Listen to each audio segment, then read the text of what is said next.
And as we go forward, I want every Muslim American to remember you are not alone.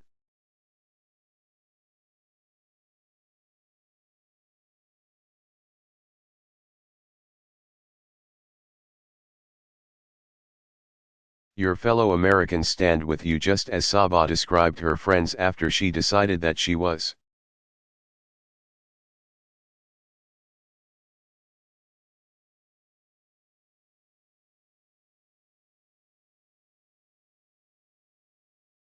going to start wearing a hijab. That's not unusual. Because just as so often we only hear about Muslims after a terrorist attack.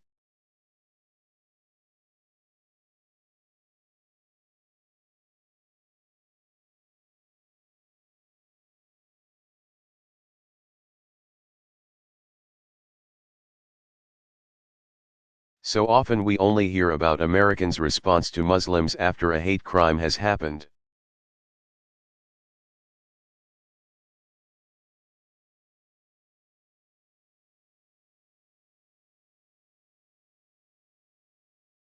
We don't always hear about the extraordinary respect and love and community that so many Americans feel.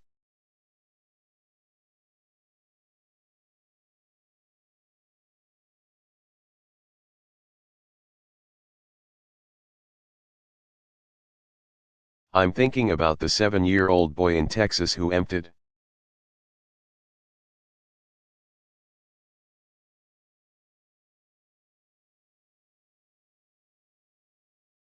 his piggy bank to help a mosque that had been vandalized.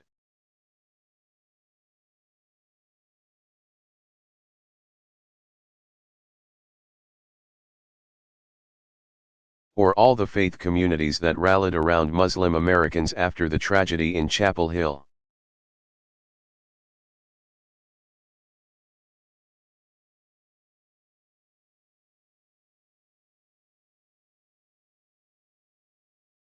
The churches and the synagogues standing shoulder to shoulder with their local mosques.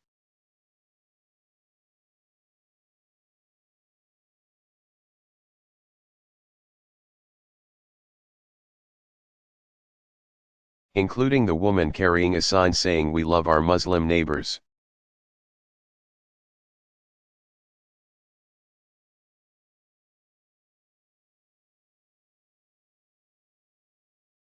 Think of our men and women in uniform who, when they heard that a little girl was afraid because she's a Muslim,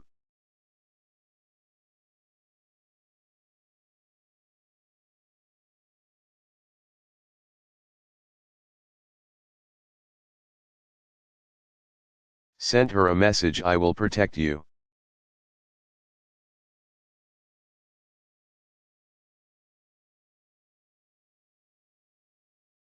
I want every American to remember how Muslim communities are standing up for others, as well.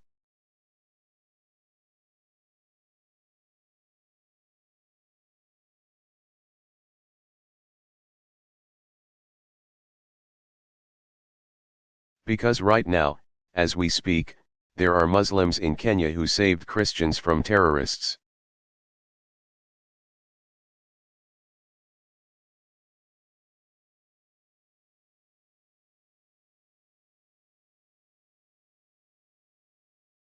And Muslims who just met in Morocco to protect religious minorities, including Christians and Jews.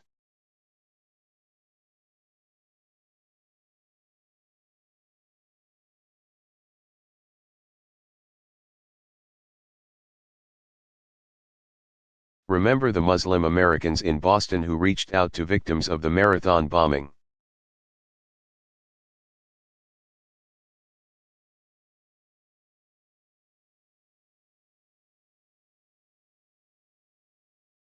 The Muslim Americans across the country who raised money for the families of San Bernardino.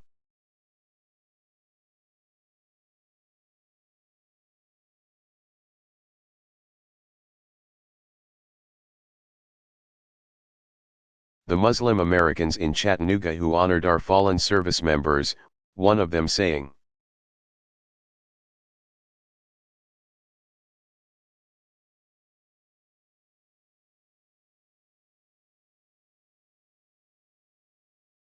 In the name of God, the God of Abraham, Moses, Jesus, and Muhammad, God bless our fallen heroes.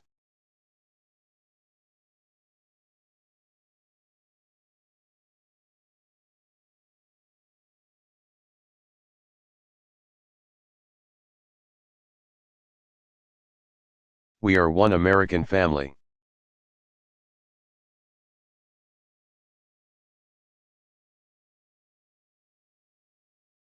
We will rise and fall together. It won't always be easy.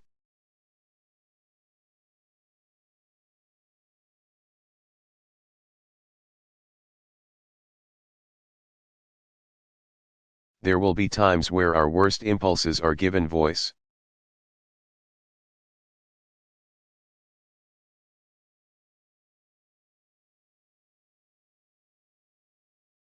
But I believe that ultimately, our best voices will win out.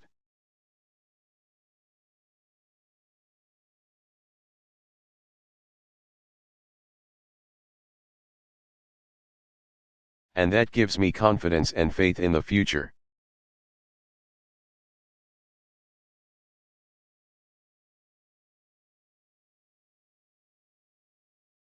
After more than 200 years, our blended heritage, the patchwork quilt which is America.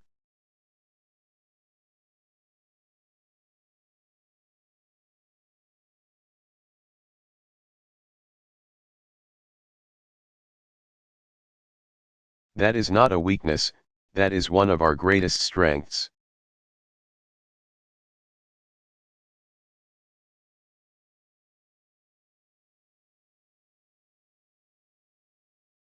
It's what makes us a beacon to the world.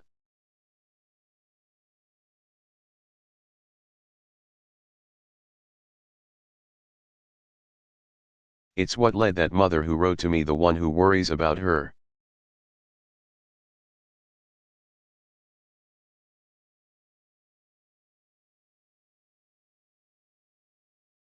Young daughter, it led her to end her letter with hope, despite her fears.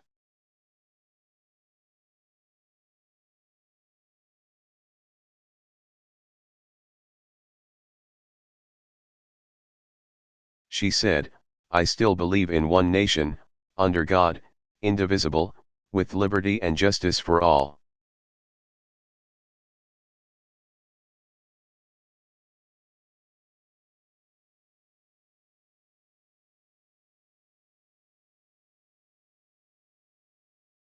May God's peace be upon you.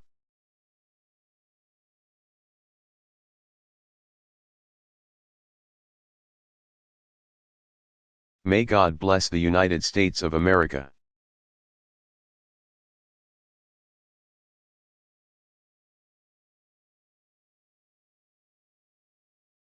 Thank you very much, everybody.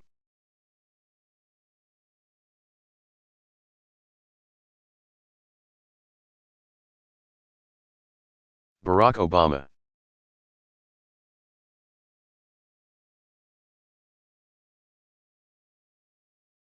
Town Hall youth leaders in Jamaica.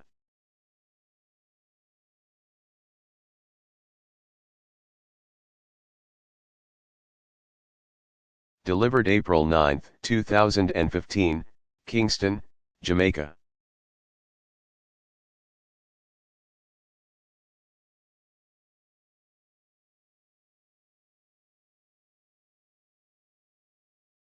Greetings, Massive.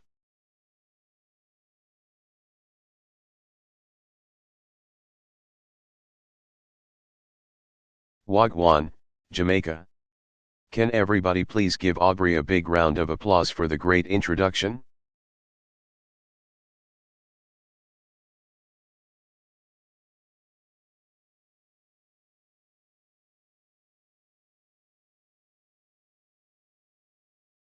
I want to thank the University of the West Indies for hosting us. Big up.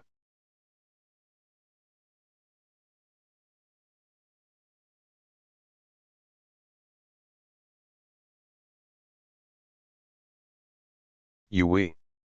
Thank you. I've been making myself at home here.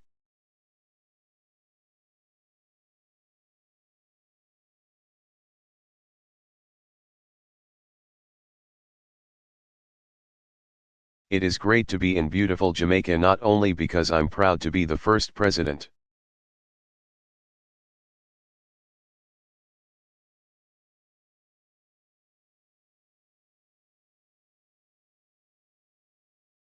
of the United States to visit in more than 30 years, but because I just like the vibe here.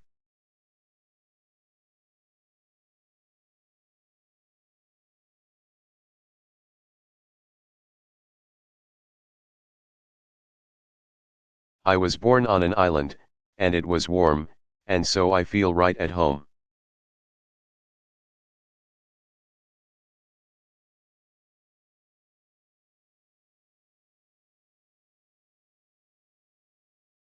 And I'm grateful for the warm Jamaican hospitality that I received this morning.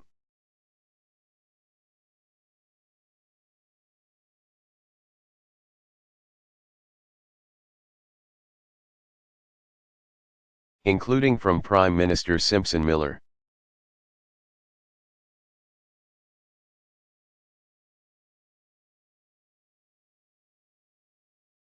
I also had the chance to meet with leaders from across the Caribbean.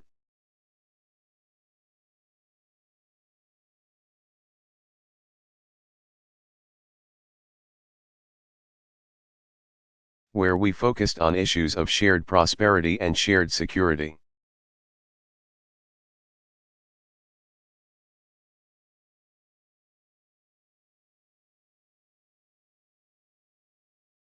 And tomorrow, I'll meet with leaders from across the hemisphere at the Summit of the Americas in Panama.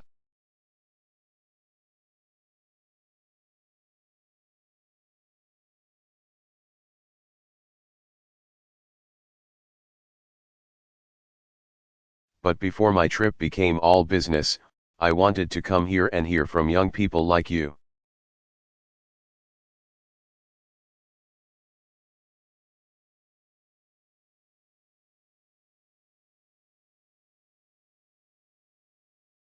Because it is your generation who will shape the future of our countries and our region and this.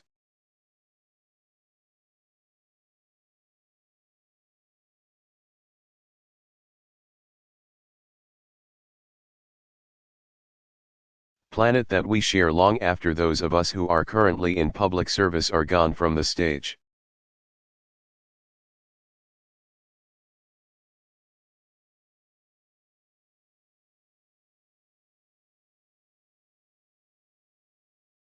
So I'm going to only speak for a few minutes at the top.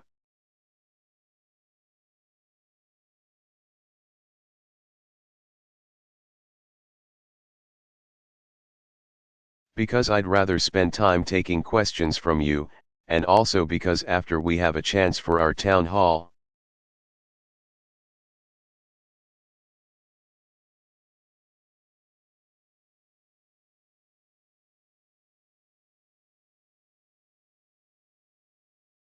I get a chance to say hi to Usain Bolt and Shelley and Fraser Price.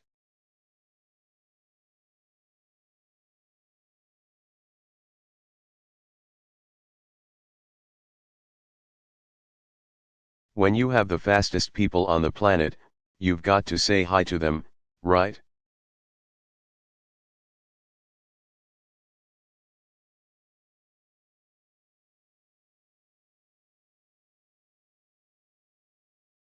Because that's fast. There are a lot of people out there, and they're the fastest.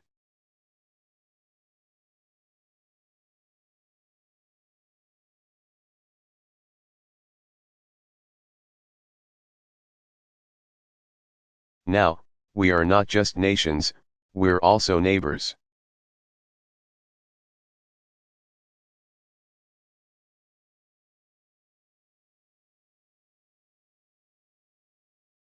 Tens of millions of Americans are bound to the Caribbean and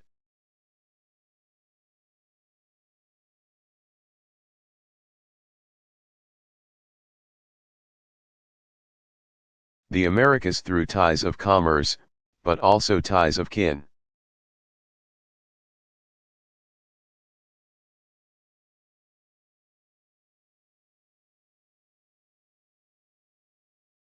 More than 1 million Americans trace their ancestry to Jamaica.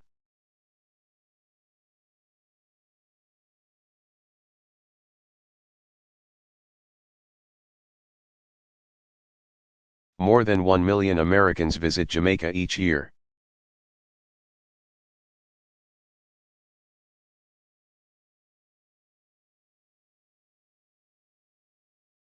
So we're committed to you and this region.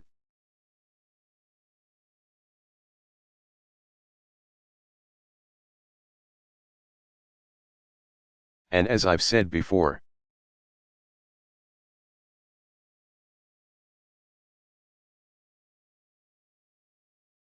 in our foreign policy there are no senior or junior partners in the Americas, there are just partners.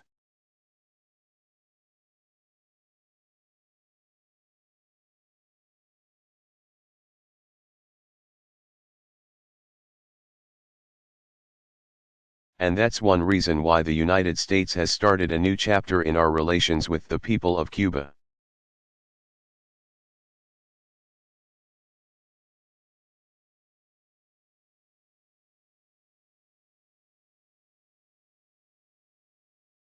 We will continue to have some differences with the Cuban government, but we don't want to be imprisoned by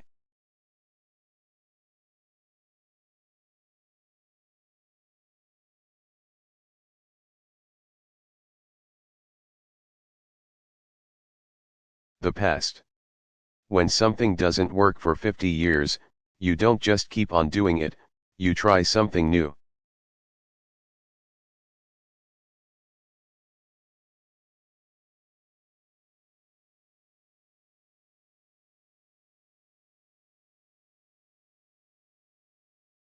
And we are as committed as ever to supporting human rights and political freedom in Cuba and around the world.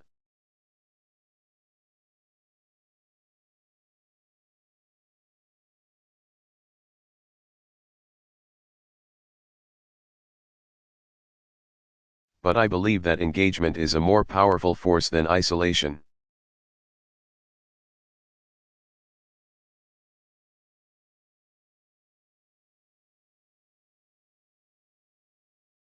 And the changes we are making can help improve the lives of the Cuban people.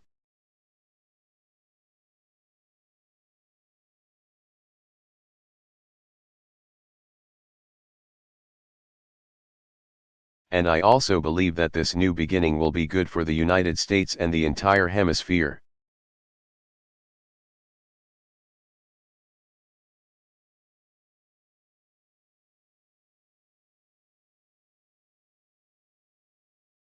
My point is, I believe we can move past some of the old debates that so often define the region.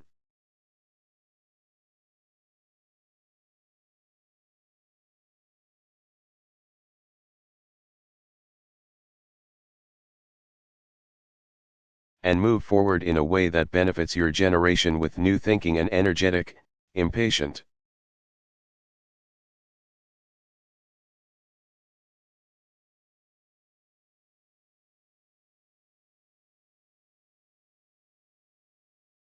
Dynamic and diverse generation that you represent, both in the United States and across this hemisphere.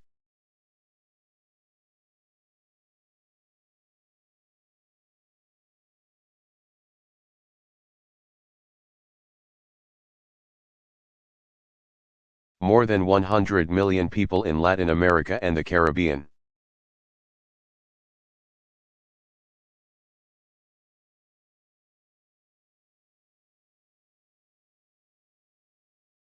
Are between the ages of 15 and 24. Most of the region is under 35.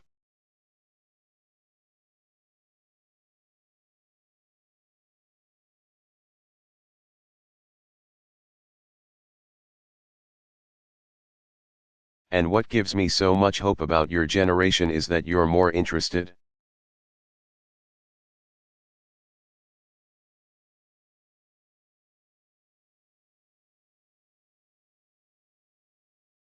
In the hard work of waging peace than resorting to the quick impulses of conflict.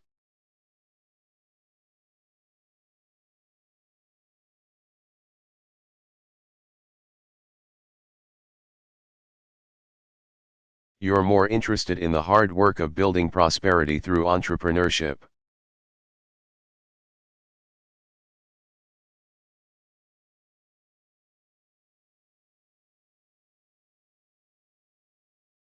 not cronyism or corruption.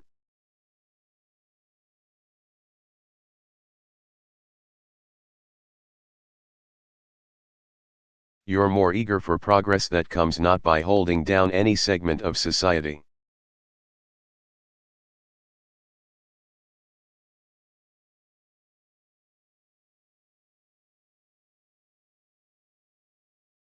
But by holding up the rights of every human being, regardless of what we look like, or how we pray, or who we love.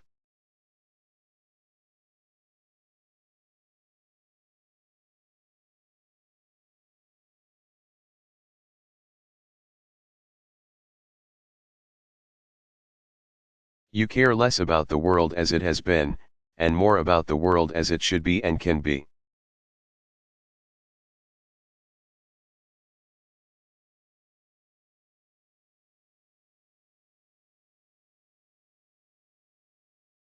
And unlike any other time in our history, the technology at your disposal means that you don't have to wait for the change that you're looking for.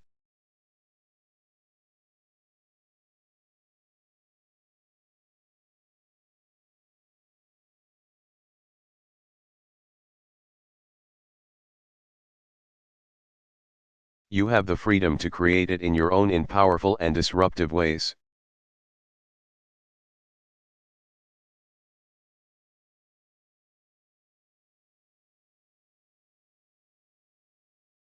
Many of you already have, whether by starting your own enterprises or by helping others start theirs.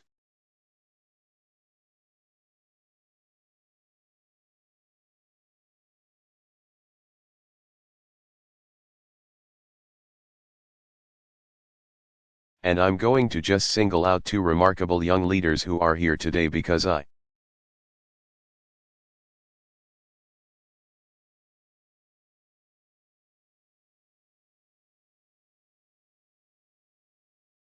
think they're an example of what is possible, even in the most difficult of circumstances.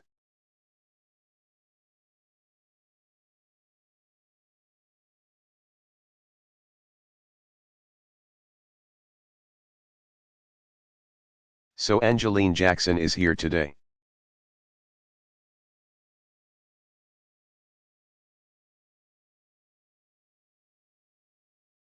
Where is Angeline? There she is, right there.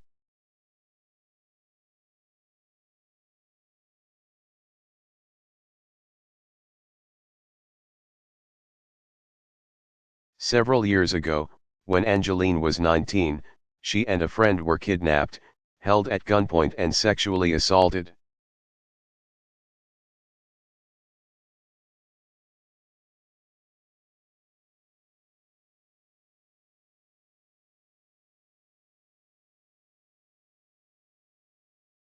And as a woman, and as a lesbian, justice and society were not always on her side.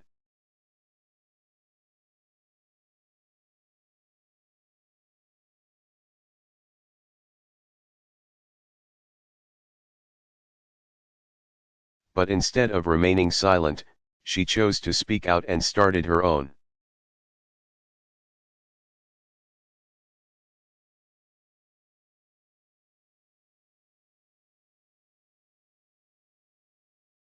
Organization to advocate for women like her, and get them treatment and get them justice.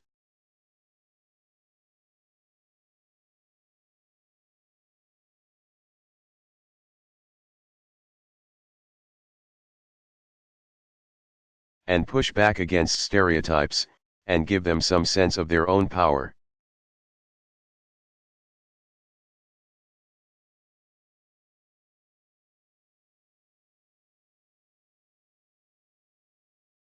And she became a global activist.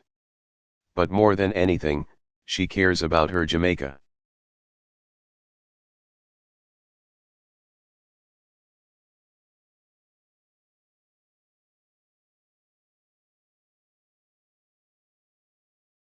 And making it a place where everybody, no matter their color,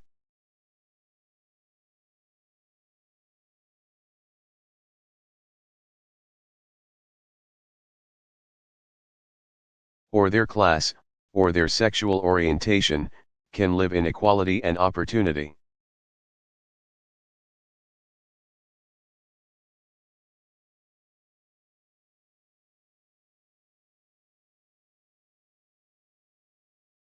That's the power of one person, what they can do.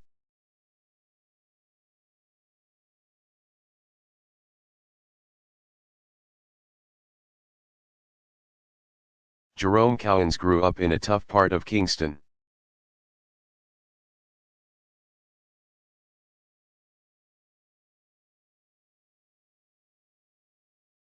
Where's Jerome? When Jerome was 12, he saw a friend gunned down.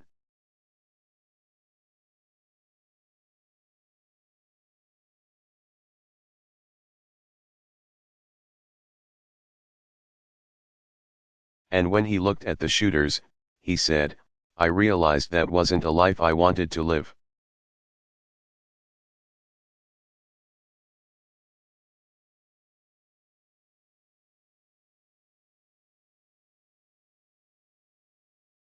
They had expensive machinery, but they had nothing else.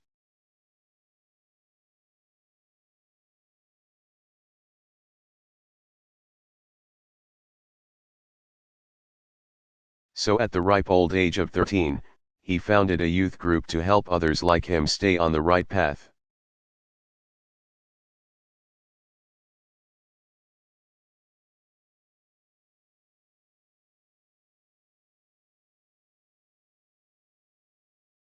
And he started small, with only 6 people.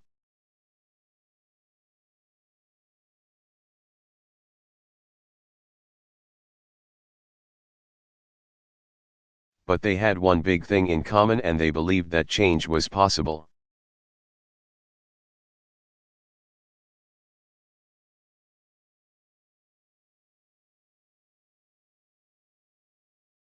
And like Angeline, he was threatened for his work, but he kept at it.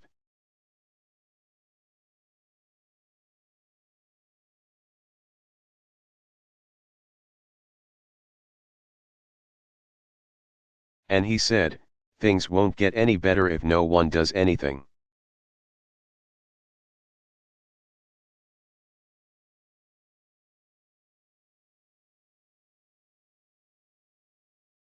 And today, the lead youth club he started has 6 chapters, including one in Colombia.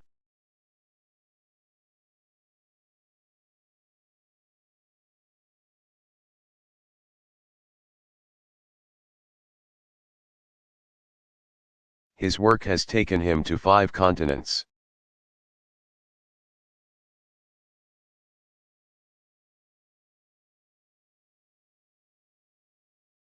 Last year, he became the first Jamaican to receive the Nelson Mandela Innovation Award. He's just 25 years old.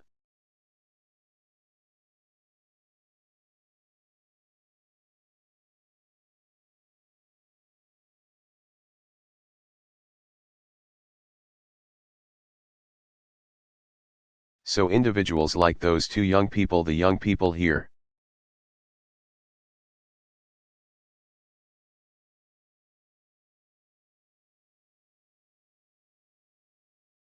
Today you remind me of something that Bob Marley once said.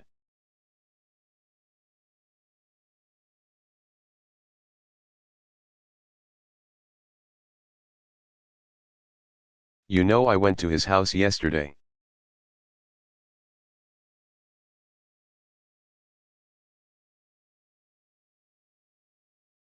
So none of us can afford to take the day off.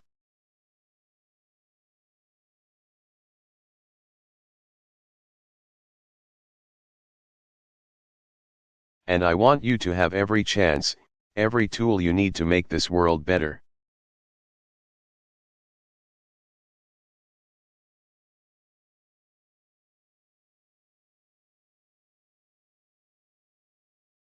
So today I'm announcing nearly $70 million in US investments in education, training.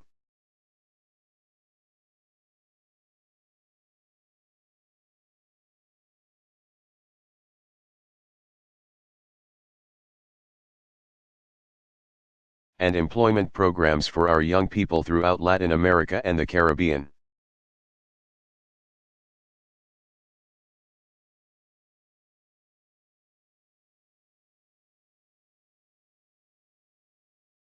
And these investments will help young people in unemployed and impoverished and marginalized communities.